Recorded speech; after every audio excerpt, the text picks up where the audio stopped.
మరియు మీరు సర్వలోకమునకు వెళ్ళి సర్వసృష్టికి సువార్తను ప్రకటించుడి.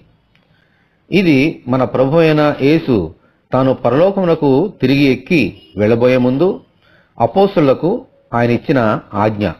అంటే ఆయన అపోస్తులను తనకు లోకమంతటా సాక్షులుగా ఉండమని వారిని ఆదేశించారు. అయితే ఈ ఆజ్ఞ కేవలము అపోస్తులకు మాత్రమే కాదు, ఆయన యందు విశ్వాసం ఉంచిన ప్రతి వారికి ఇచ్చిన ఆదేశం.